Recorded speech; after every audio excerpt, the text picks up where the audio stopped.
नमस्कार. आपण पाहत आहात डहाणू मित्र न्यूज नेटवर्क. पाहुयात काही ठळक आणि महत्त्वाच्या घडामोडी.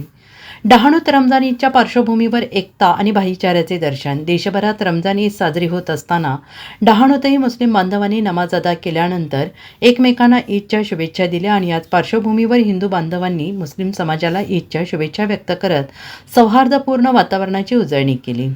भाजपा पालघर जिल्हाध्यक्ष भरत राजपूत, डहाणू नगर परिषद उपनगराध्यक्ष जगदीश राजपूत, नगरसेवक विशाल नांदलस्कर, भाजपा डहाणू शहर अध्यक्ष पिनल शाह यांच्यासह इतर कार्यकर्ते मुस्लिम बांधवांच्या घरी जाऊन त्यांना ईदच्या शुभेच्छा दिल्या.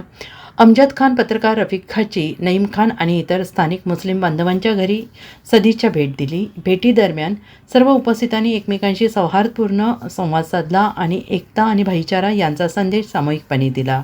त्यामुळे डहाणूत धर्मनिरपेक्षतेच्या मूल्यांना चालना मिळाली असून सर्व समुदायांमध्ये मैत्रीपूर्ण वातावरण निर्माण झालं आहे.